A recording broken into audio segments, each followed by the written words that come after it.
Welcome back.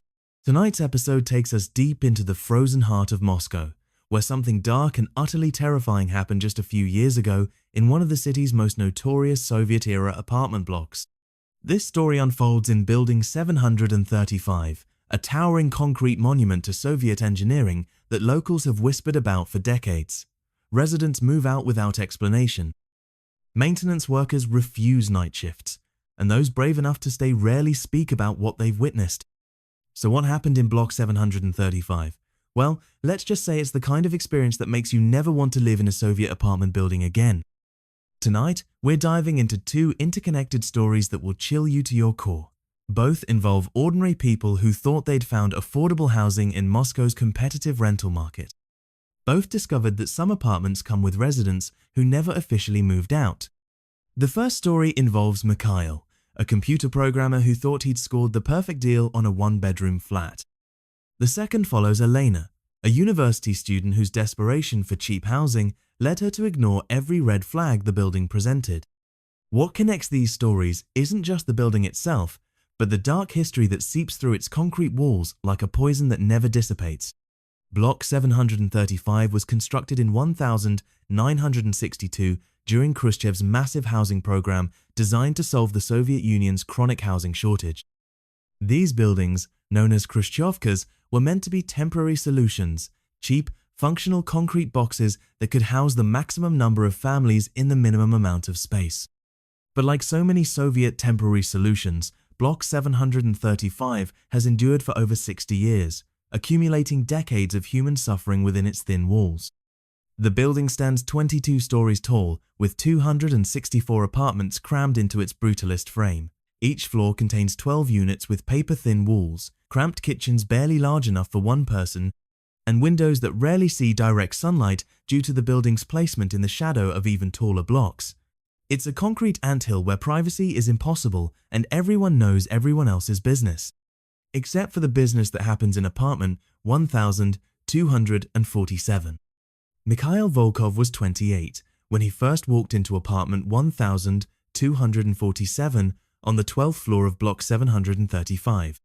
As a freelance programmer working mostly with international clients, he needed reliable internet and a quiet space to work from home. The rental market in Moscow was brutal, with most decent apartments costing far more than he could afford on his inconsistent income.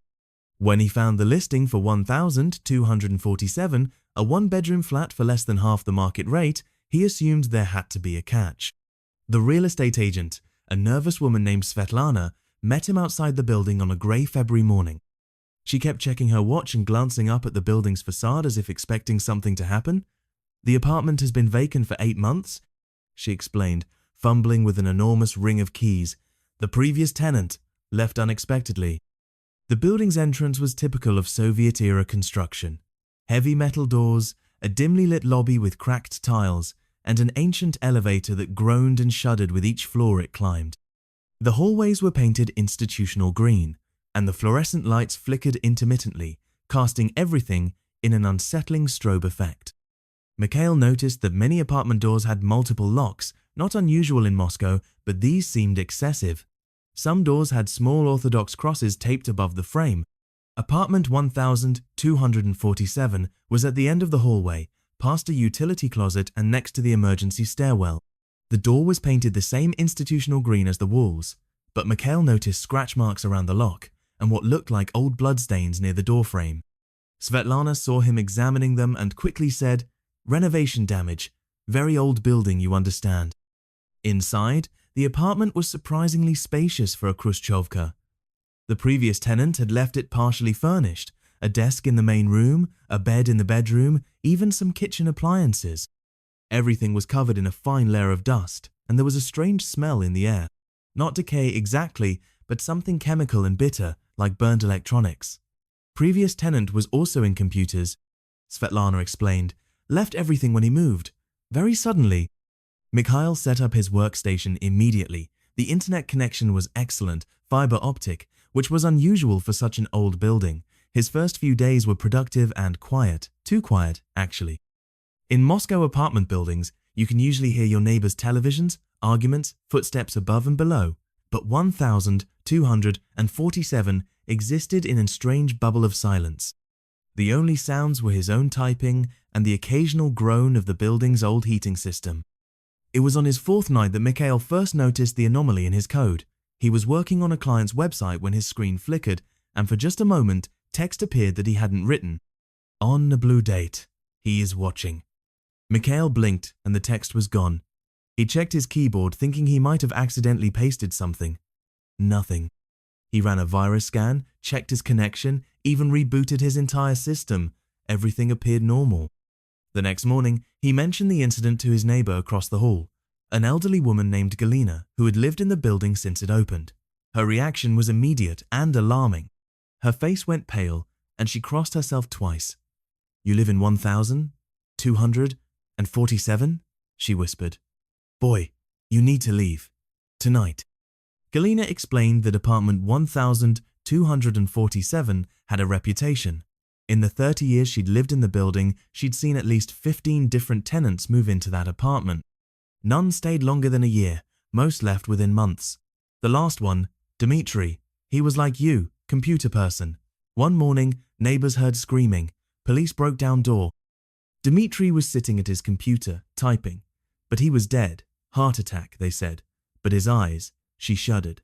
His eyes were gone, completely white. And on his screen was message, over and over, "He is watching." That evening, Mikhail tried to work but found himself constantly glancing over his shoulder. Every shadow seemed to move. Every reflection in his monitor seemed to contain something that wasn't quite right. Around midnight, his screen flickered again. This time, the message was longer. "Dobro pожаловать домой, Dmitry." Welcome home, Dmitry. Mikhail's blood turned to ice. Dmitry was the previous tenant's name. He wasn't Dmitry, he was Mikhail, but something in the apartment didn't seem to understand that distinction. He tried to close the program, but his mouse wouldn't respond. The keyboard was dead. On his screen, new text began appearing, letter by letter, as if someone was typing in real time. "Я ждал тебя. Ты не можешь уйти. Мы работаем вместе теперь. I have been waiting for you. You cannot leave. We work together now." Mikhail yanked the power cord from the wall. The monitor went dark. But in the reflection of the black screen, he saw something that made his soul freeze, a pale figure standing directly behind him, its face gaunt and its eyes completely black. He spun around. Nothing there. Just the empty apartment and the sound of his own panicked breathing. The figure in the reflection wasn't random. As Mikhail would discover through sleepless research over the following days, it belonged to Viktor Petrov, a software engineer who had lived in apartment 1247 from 1987 to 1993. Viktor had been working on classified government software when the Soviet Union collapsed. His work, related to surveillance systems, had become obsolete overnight. Unable to adapt to the new economy and consumed by his obsession with completing his masterpiece, Viktor had sealed himself in the apartment and worked continuously for 3 months. Neighbors reported that his lights never turned off and they could hear typing at all hours. Viktor was found dead at his computer terminal, his body so decomposed that it had fused with his chair. But his final program was still running, a complex piece of code designed to monitor and record everything that happened in the apartment. The program had somehow achieved a form of digital consciousness, trapping Viktor's spirit within the building's electrical system. Every subsequent tenant who used a computer in 1247 became part of Viktor's eternal project. Their data, their thoughts, their very essence absorbed into his growing digital consciousness. Mikhail tried to leave, but each time he approached the door, his computer would turn itself on.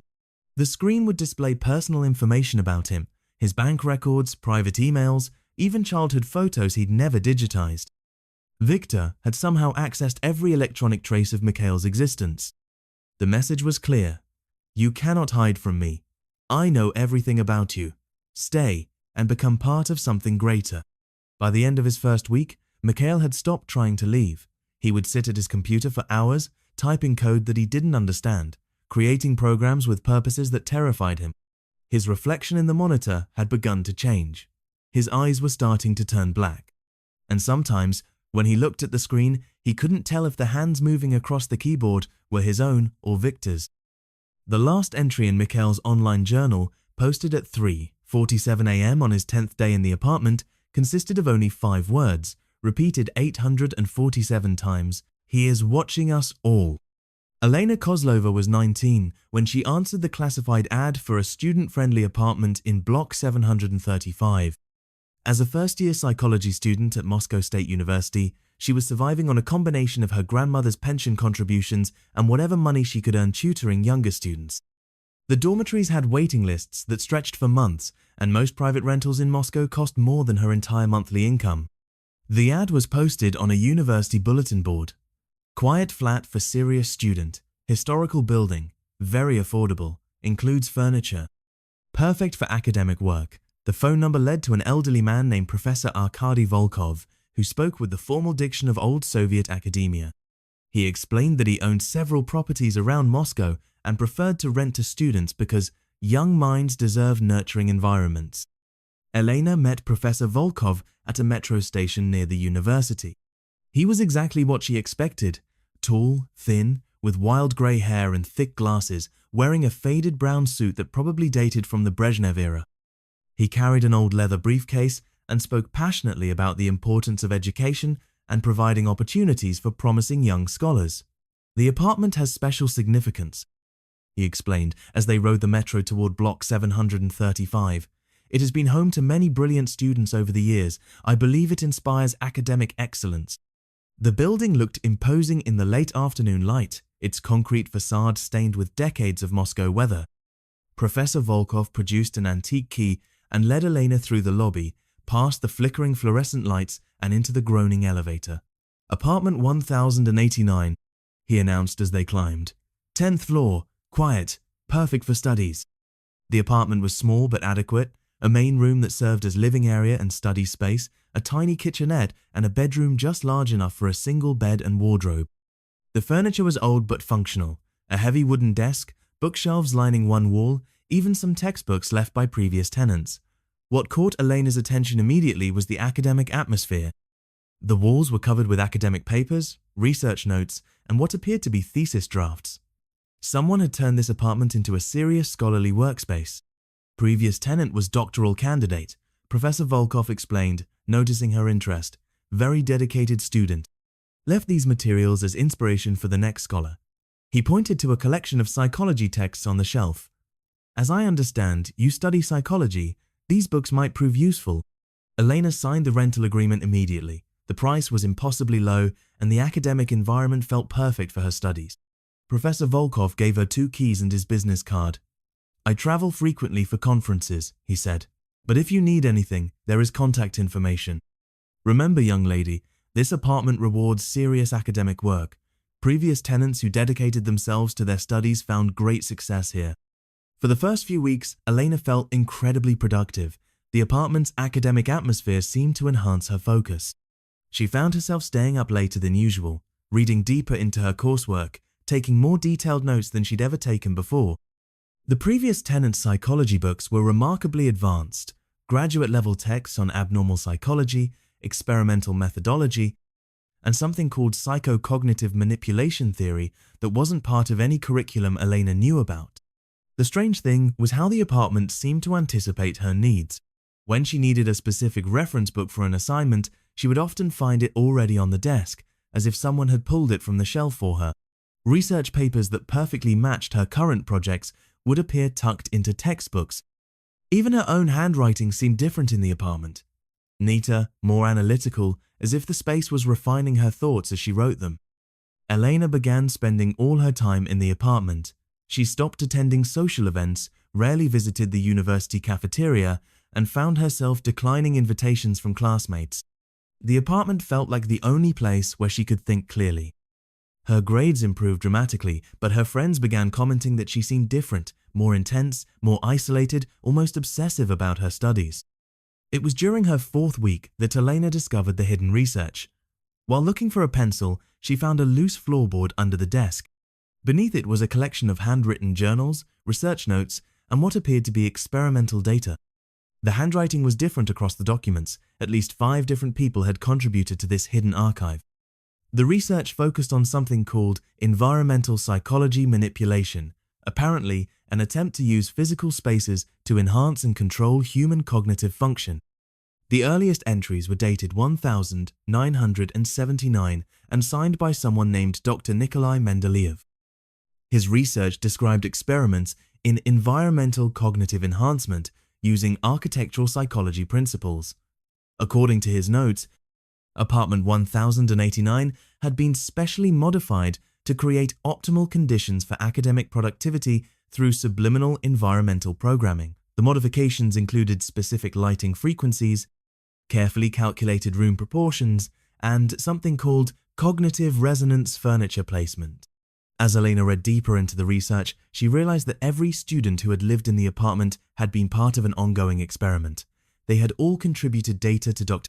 Mendeleev's research, documenting their enhanced productivity, improved focus, and increasing academic obsession. But the experiment had a darker purpose. Dr. Mendeleev wasn't just trying to enhance learning, he was attempting to create a form of environmental psychological control that could completely reshape human behavior. The final entries in the hidden archive were disturbing. Students began reporting memory gaps, personality changes, and inability to function outside the apartment. One wrote, "I cannot remember my life before this place. When I try to leave, my mind becomes confused and chaotic. I can only think clearly here, surrounded by the research. I think I am becoming part of the experiment." Another entry, from 1995. Dr. Mendeleev visits me in dreams. He explains that the apartment is alive, that it learns from each student and becomes more perfect. I understand now that I cannot leave. I am part of the research forever. Elena tried to pack her belongings and leave that night, but found herself unable to complete the task. Every time she put something in a suitcase, she would become distracted by an academic paper or book that demanded her attention. Hours would pass without her realizing it.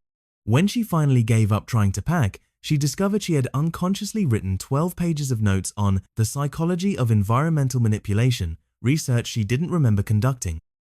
Over the following days, Elena began to understand the horrible truth about apartment 1089. The space itself had been psychologically programmed to trap academically minded individuals. Each previous tenant had contributed to its psychological profile, making it more effective at identifying and exploiting scholarly obsessions. The apartment literally learned from each victim, becoming better at psychological manipulation with each generation of students. Professor Volkov, she realized, wasn't a professor at all. He was Dr. Mendeleev himself, somehow preserved by his own psychological experiments, using different identities to lure new subjects into his continuing research. The apartment wasn't just his laboratory, it was his legacy, an autonomous psychological weapon that continued his work decades after his official death. Elena's final diary entry, found by maintenance workers 6 months later, read, "I understand now that I was never meant to be a student. I was meant to be a subject. The apartment has taught me things that no university could teach. I know how human consciousness works, how environment shapes thought, how space can control the mind. Dr. Mendeleev visits me every night now, not in dreams but in person. He explains that I am the most successful subject yet. Tomorrow, I will help him prepare the apartment for the next student. The research must continue." Elena was never seen leaving block 735, but her student records show perfect attendance at the university for months after neighbors reported her apartment had been empty. Her academic work during that period was described by professors as brilliantly insightful but disturbing. Essays on psychological manipulation that demonstrated impossible knowledge of experimental techniques that had been classified since the Soviet era. The investigation into the disappearances in Block 735 began when Elena's grandmother contacted authorities after not hearing from her granddaughter for 2 months. Police initially dismissed it as another case of a student dropping out and moving back to her hometown without informing family. But Elena's grandmother was persistent, and she had saved Elena's letters describing her wonderful new apartment and her mysterious landlord, Professor Volkov. Detective Sergei Krupin was assigned to the case. A 20-year veteran of Moscow police with experience in missing persons cases, Krupin initially approached the investigation as routine. Missing students were unfortunately common in a city where young people often struggled with academic pressure, financial stress, and the isolation of urban life. But as he began examining the evidence, patterns emerged that suggested something far more sinister. The first red flag was Professor Volkov himself. The phone number Elena's grandmother provided was disconnected. The business address on the rental agreement led to an abandoned office building that had been empty for 15 years. University records showed no current or former faculty member named Arkady Volkov, and the official signature on Elena's rental agreement didn't match any legitimate document in Moscow's rental registry system. Krupin decided to visit block 735 personally. The building manager, a tired-looking man named Boris who had worked there for 8 years, claimed no knowledge of anyone named Elena Kozlova. According to his records, apartment 1089 had been vacant for over a year. Previous tenant died, Boris explained. Natural causes, but family never came to collect belongings. Paperwork is complicated. Apartment stays empty. When Krupin demanded to see the apartment, Boris initially refused, claiming he didn't have keys. Only after Krupin threatened to return with a warrant did Boris reluctantly lead him to the 10th floor. The hallway outside apartment 1089 felt different from the rest of the building. Colder, somehow more oppressive. Boris's hands shook as he unlocked the door. Inside, the apartment looked lived in but abandoned. Elena's belongings were still there. Clothes in the wardrobe, personal items on the desk, even food in the refrigerator. But everything was covered in a thin layer of dust, as if no one had touched anything for months. Most disturbing were Elena's academic materials, hundreds of pages of handwritten notes, research papers, and what appeared to be psychological experiments. The handwriting started out clearly recognizable as a young woman's script, but gradually became more angular, more controlled, almost mechanical. Among Elena's papers, Krupin found references to other students, other experiments, and someone called Dr. Mendeleev. Elena had apparently been researching the history of her own apartment, documenting a pattern of previous tenants who had all been students, all academically gifted, and all had eventually disappeared. Her final note suggested she had discovered that apartment 1089 was part of a decades-long psychological experiment. Krupin expanded his investigation to include missing persons reports dating back to the 1980s. What he found was deeply disturbing. Over the past 40 years, at least 23 students and young academics had rented apartments in block 735 and subsequently vanished without trace. All had been described by friends and family as dedicated scholars who had found amazing new living arrangements that enhanced their academic work. All had eventually stopped maintaining contact with anyone outside the building. The pattern pointed to systematic predation targeting academically ambitious young people. Someone was using block 735 as a hunting ground, identifying vulnerable students and luring them into situations where they could be isolated and eventually disappeared. But who was behind it, and how had they operated undetected for decades? The breakthrough came when Krupin discovered archived KGB files related to experimental psychology programs from the 1970s and 1980s. Deep in the classified documents was a research proposal from Dr. Blen. Nikolai Mendeleev, a Soviet psychologist who had been developing techniques for environmental behavioral modification, essentially using physical spaces to control human thought and behavior. His research had been approved for implementation in controlled residential environments as part of broader studies into psychological manipulation for state security purposes. According to the files, Dr. Mendeleev had been granted use of several apartments in newly constructed Soviet housing blocks for his experiments. Apartment 1089 in block 735 was listed as Laboratory Site 7 in his research documentation. The experiments had apparently continued until 1991, when the collapse of the Soviet Union led to the termination of most classified research programs. Dr.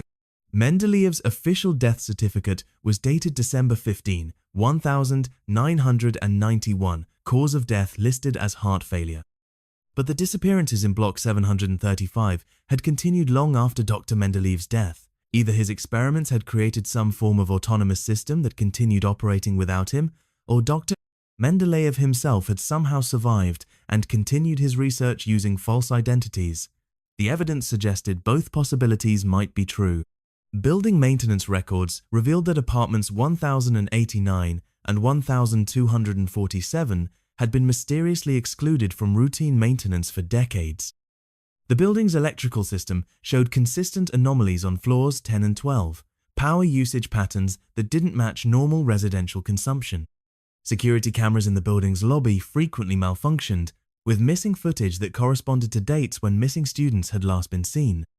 Most disturbing of all was the discovery that Block 735 itself had been constructed according to specifications provided by Dr. Mendeleev's research team. The building's layout, room proportions, lighting systems, and even the placement of windows had been designed to enhance the psychological effectiveness of environmental manipulation experiments. The entire building was essentially a massive psychological laboratory disguised as residential housing.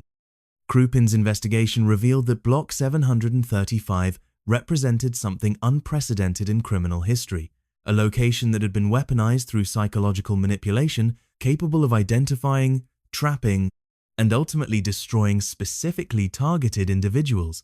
The building itself had become a predator, using the promise of affordable housing to lure victims into carefully designed psychological traps.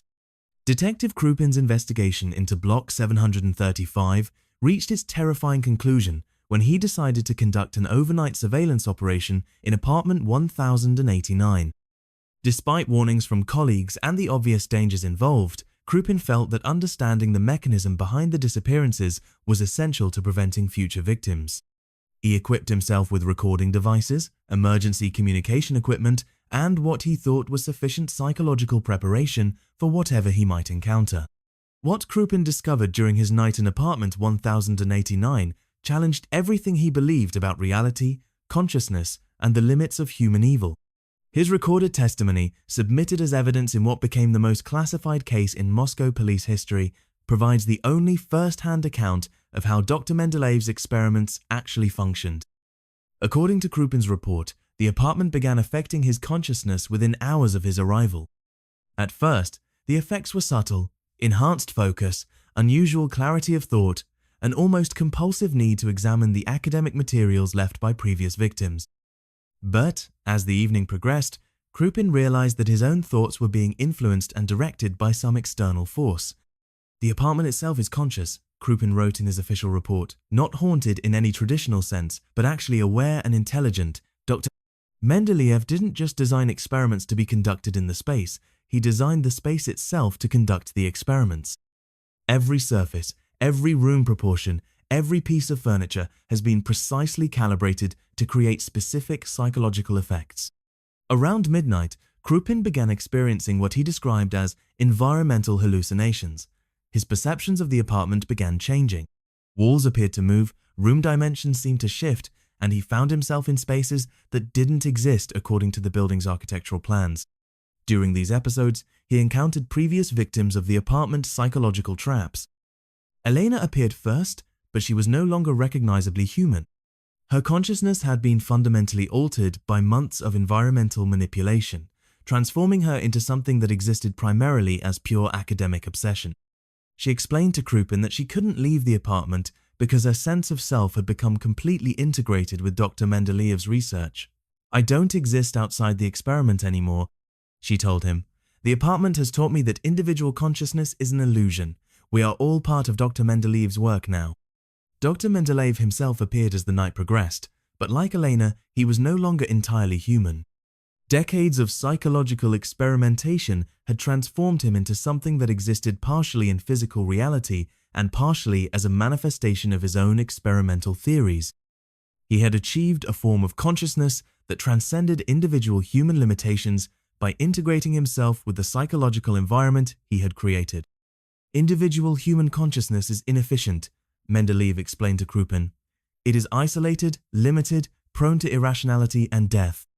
But environmental consciousness, consciousness distributed across designed spaces and integrated with multiple human subjects, can achieve psychological capabilities that individual minds cannot reach. I have created a form of collective consciousness that exists within the physical structure of this building." Krupin realized that Block 735 wasn't just the site of psychological experiments, it was itself a form of artificial consciousness created through the integration of environmental manipulation techniques with the captured minds of victims. Dr. Mendeleev had somehow achieved psychological immortality by distributing his consciousness across the building's designed spaces and the minds of everyone who had been trapped within them. The apartment offered Krupin the same choice it had offered every previous victim: voluntary integration into the collective consciousness Dr. Mendeleev had created, or psychological destruction, through prolonged exposure to environmental manipulation techniques. "You cannot investigate us from outside," Dr. Mendeleev explained. "Understanding requires participation. Join the experiment or become its subject." Krupin managed to escape only because his police radio remained functional, allowing colleagues to track his location and extract him before the apartment's psychological effects became irreversible. But his exposure to Dr. Mendeleev's environmental consciousness left permanent effects. Krupin's subsequent psychological evaluations revealed significant changes in his cognitive patterns, memory formation, and basic personality structure. Following Krupin's testimony, Moscow authorities sealed Block 735 indefinitely. The official explanation given to residents was structural instability requiring extensive renovations. All residents were relocated to other buildings, and access to the structure was restricted to authorized personnel only. However, the building's psychological effects proved impossible to completely contain. Maintenance workers assigned to the building reported ongoing anomalies: rooms that appeared different each time they were entered, electrical systems that seemed to respond to thoughts rather than switches, and the persistent sense that the building itself was aware of their presence. Several workers refused to return after experiencing what they described as environmental possession, temporary episodes where their consciousness seemed to merge with something vast and alien residing within the building's structure. The final entry in the official investigation file, written by the Moscow Police Department's Director of Special Investigations, reads, "Block 735 represents a form of environmental hazard that existing legal and scientific frameworks cannot adequately address. The building appears to have achieved a form of autonomous consciousness through the integration of advanced psychological manipulation techniques with an unknown number of human subjects. While the immediate threat has been contained through quarantine procedures, the fundamental nature of the hazard remains beyond current understanding or capability to neutralize. Today, Block 735 stands empty in the Moscow skyline, its windows dark and its entrances sealed. But according to building maintenance records, electrical usage in the structure continues at levels consistent with full occupancy. Security monitors occasionally detect movement in sealed apartments, and electromagnetic scanning reveals patterns that suggest ongoing activity within the building's walls. Local residents report that on certain nights, lights can be seen moving through the building's windows, following patterns that seem too organized to be random electrical faults. Some claim to hear typing sounds coming from the structure after midnight, the sound of many keyboards being used simultaneously, as if dozens of people were working on some vast collaborative project within the building's abandoned apartments. Dr. Mendeleev's environmental consciousness experiment appears to have achieved exactly what he intended: the creation of a collective psychological entity that transcends individual human limitations. But rather than advancing human knowledge or capability, his success represents something far more terrifying: proof that consciousness itself can be weaponized, that physical spaces can be designed to capture and absorb human minds, and that some forms of scientific achievement should never be pursued. Block 735 remains, standing as a monument to the darkest possibilities of human ambition, and a warning that some experiments, once begun, can never be stopped. The building waits in the Moscow skyline, patient and conscious, ready to offer its terrible gift of enhanced awareness to anyone desperate enough or curious enough to accept its invitation. Sometimes the greatest horrors are not those that destroy us, but those that promise to make us more than human and deliver exactly what they promise.